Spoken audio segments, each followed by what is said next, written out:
Hi. Thank you for attending today's reading. Let's begin.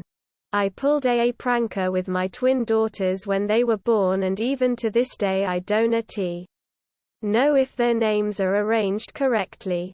Kinda long. My wife gave birth to two identical twins 1.5 years ago, and they were born with not even a 3 minutes difference from each other.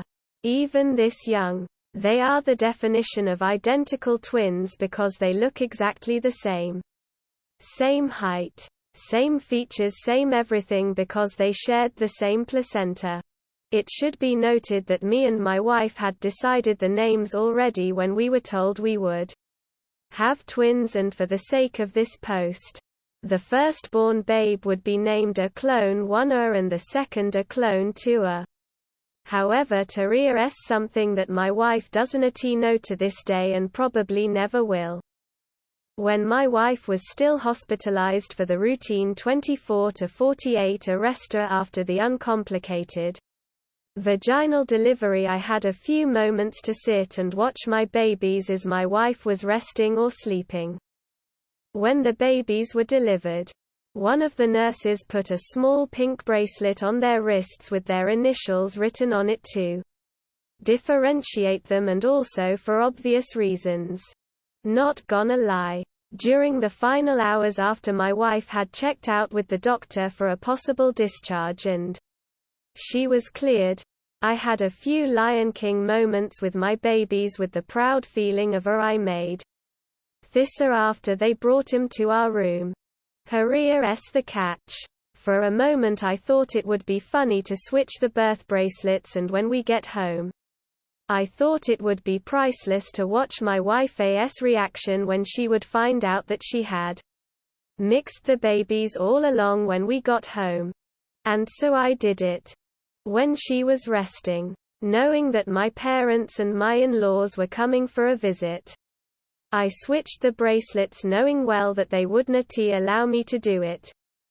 Long story short, when we were all sitting in the room and admiring the babies, I had to leave the room to answer a congratulatory call from one of my best friends because I didn't want to disrupt my wife's sleep, only to find out when I walked back in, the bracelets had fallen off from their wrists on the bed, and my parents, in-laws, were basically playing hot potato with the babies, passing them from one to another, having no clue which baby is clone 1 and clone 2.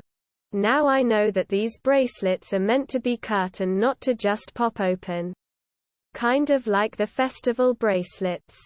But it opened relatively easily, and I suppose when I did it, I broke its lock mechanism, so they fell off with the slightest movement. In the end I picked up the bracelets without anyone noticing it. Wore them around their wrists again. For some reason they stayed intact this time. Packed our things and left.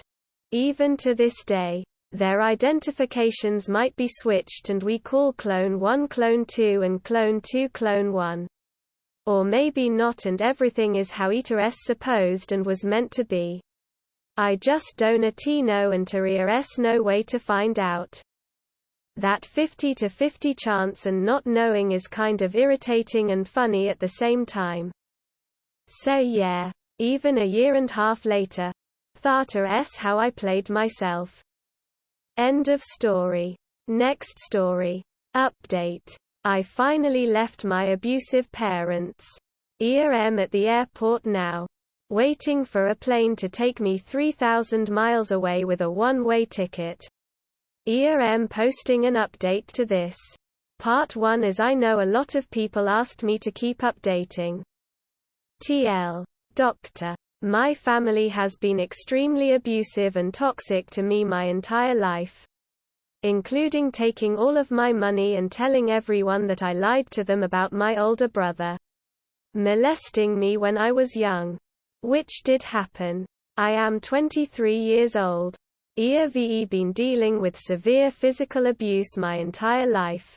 I recently decided that I was moving to the other side of the country and not telling them anything.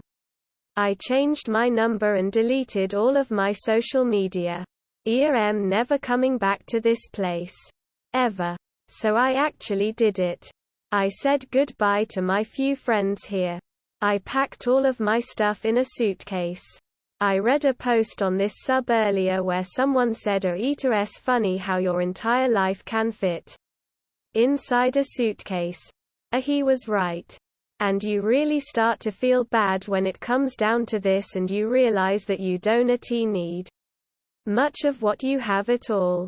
I was scared that the things I loved most wouldn't all fit in my suitcase. I ended up having space left over. Most of us live very selfishly. My little brother drove me here to the airport. I love him. I hugged him and told him that I loved him. And I gave him my car, as he needed one for work and he's never had much either. My parents only really love my older brother. Their firstborn. I told him that if our parents ask, to tell them that I asked him to take me to the airport. And I just gave him my car keys and left. He knows everything. But they don't need to know that. I also gave him my fish. Which oddly I already miss them. It's really weird how taking care of even the smallest of creatures can make you feel so special. That helped a lot with my depression. I didn't tell my parents anything. They don't know anything. The last thing that my father said to me was you need to cut the front yard and he walked away. I don't even remember the last thing that my mother said to me. I left him a note that said that I'm safe. I'm gonna be okay, but I had to leave. I told him I would reach out when I was ready. If ever. I told him that I'll always love them. For they are my parents and they gave me life. I wonder how they are going to react when they see the note. I imagine my father will be furious as he can't coerce me into giving him all of my money anymore.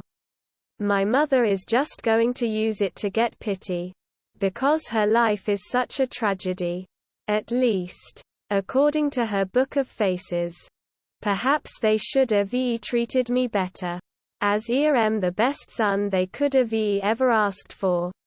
I'm kind. I'm empathetic. I'm ambitious and I am full of love.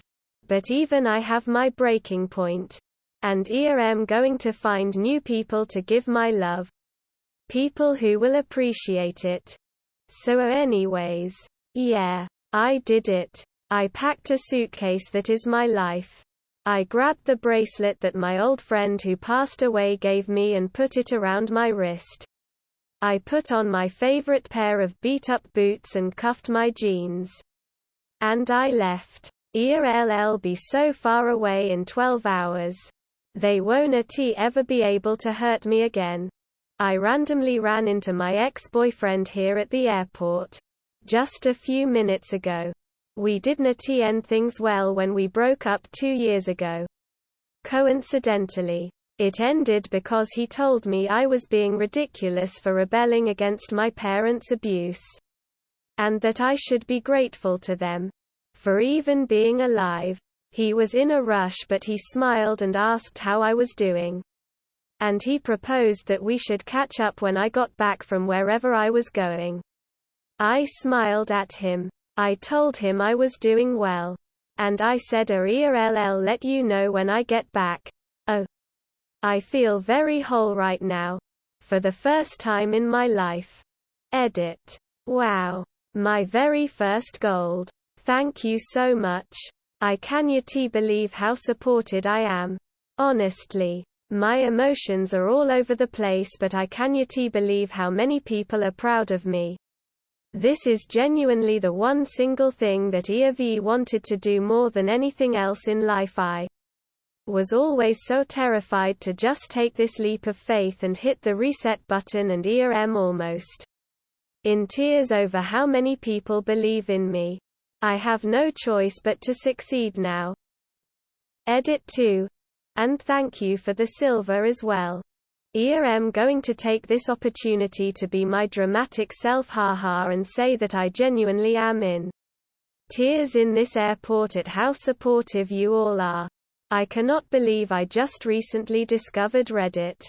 I was truly missing out. Also as an update.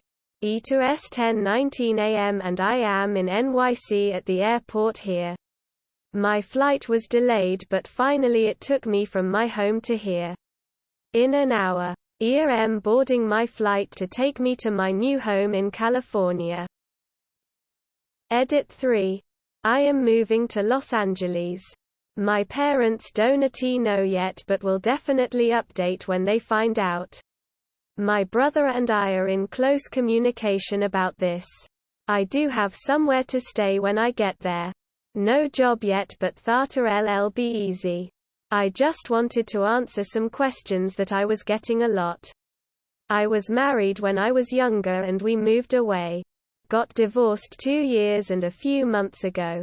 I never thought I would have to explain and justify 23 years of abuse because 1 or 2 assholes on here wanted to call me a liar. Can you imagine being that hateful to a stranger? Thank you though to everyone else that is supportive though. I took a picture. Final update for this post. I have arrived in LA at 2:47 p.m. The air here is amazing. I feel completely renewed and I've been here for 10 minutes. It's so beautiful. Anyways, I'm gonna drop my stuff off and take a hike with my best friend. Thanks for listening. Until next time. End of story. That is all for today. If you want to support my automated channel, feel free to drop a like and subscribe. See you tomorrow.